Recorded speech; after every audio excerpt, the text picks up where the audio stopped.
ये कहानी सत्य घटना पर आधारित है और कमजोर दिल वाले इसे अकेले न सुने।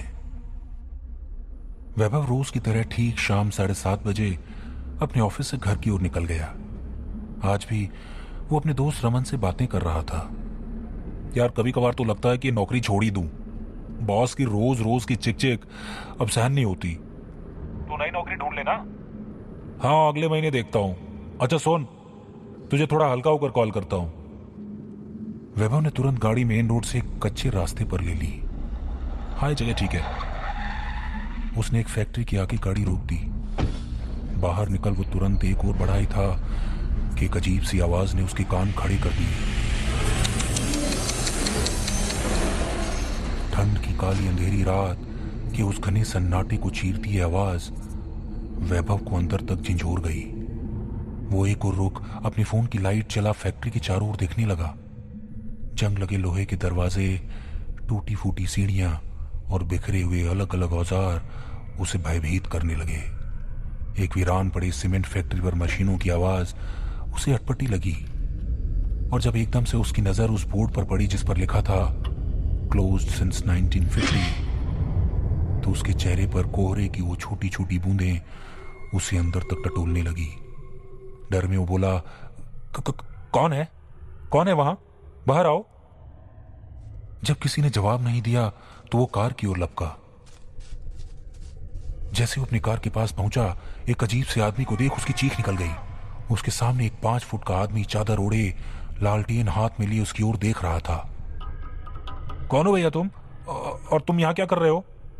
यही तो मैं तुमसे पूछ रहा हूँ, तुम यहाँ क्या कर रहे हो? मैं तो जाने दो। तुम्हें कोई आवाज सुनाई दी क्या, जैसे फैक्ट्री चल रही हो? भारी सांस लेते हुए बूढ़े ने कहा, यह फैक्ट्री अंग्रेजों के जमाने में चलती थी। बड़े लोगों ने यहां अपनी जान गंवाई, पर आज जो भी आवाज सुनता है उसकी रात ठीक 2 बजे मौत हो जाती है। सुना है वो आत्माएं आज भी यहां घूमती हैं। चलो यार, बस मैं ही मिला था क्या? और तुम यहां लालटेन लिए क्या कर रहे हो? मैं तो यहीं रहता हूं, दिन में मजदूरी और रात को यहां आकर सो जाता हूं। सालों से यहां रह रहा हूं। खाली जगह पड़ी है तो कोई परेशान भी नहीं करता। अच्छा चलो, मैं चलता हूं। कहां? अपने घर। तुमने सुना नहीं मैंने क्या कहा? हाँ, वो आत्माएं रात को आएंगी और मुझे मार देंगी, पर मैं यहां रहूंगा तब ना। ऐसा कह अपनी कार में बैठ वो निकल गया। लगभग आधे घंटे के बाद जब वो अचानक एक ब्रेकर से गुजरा तो अपने आप को वापस उसी फैक्ट्री के बाहर पा घबरा गया। उसने तुरंत अपनी घड़ी की ओर देखा। उसमें 8:45 हो रहे थे, यानी उसे चलते 45 मिनट हो चुके थे। लेकिन वो अभी भी उस फैक्ट्री के बाहर ही खड़ा है।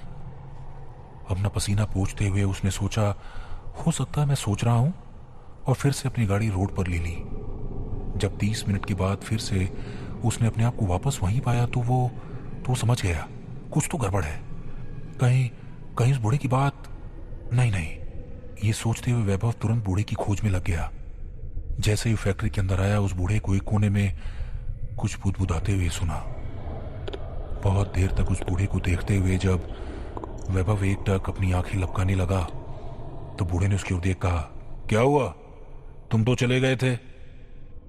हाँ, पर मैं बार बार यहीं आ जा रहा हूं। हाँ, वो तो मैंने कहा ही था कि तुम अब यहां से जिंदा नहीं जा सकते। नहीं, कुछ तो ऐसा होगा, मतलब कुछ तो सोल्यूशन होगा इसका। मुझसे पहले क्या कोई भी नहीं बचा? देखो, आज तक मैंने किसी को जिंदा यहां से जाते हुए नहीं देखा। मैंने कितनों की लाशें यहां देखी। फिर भी एक रास्ता बता देता हूं। यदि तुमने 2 बजे से पहले किसी जली हुई लाश की राख अपने माथे पर लगा ली तो वो आत्माएं तुम्हें छू नहीं पाएंगी और तुम बच सकते हो। पर याद रहे, वो लाश आज ही की जली हुई होनी चाहिए। पर मैं यहां से, मतलब मैं तो यहां कुछ जानता भी नहीं। देखो, तुमने पूछा, मैंने बता दिया।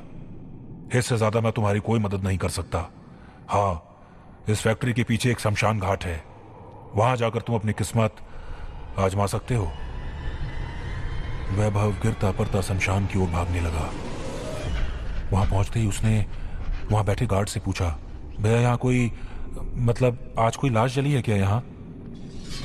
वहां बैठे गार्ड ने हाँ में इशारा किया तो जिस ओर वो देख रहा था वैभव उसी तरफ दौड़ने लगा और वहां वहां जली सुराख को अपने माथे पर रगड़ने लगा।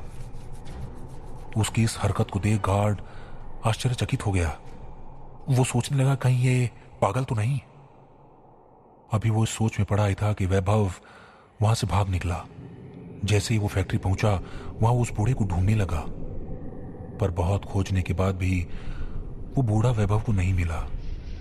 जब देर रात लगभग 2 बजे कई सारी परछाइयां उसकी ओर बढ़ने लगी तो एक अजीब सा शोर वैभव को घेरने लगा। वो चिल्लाने लगा। वो चिल्लाते चिल्लाते कब बेहोश हो गया उसे पता ही ना चला। लगभग 1 घंटे के बाद जब वैभव को होश आया तो चारों तरफ सिर्फ अंधेरा था। अंधेरे में किसी तरह वो अपनी गाड़ी में बैठ घर की ओर निकल गया।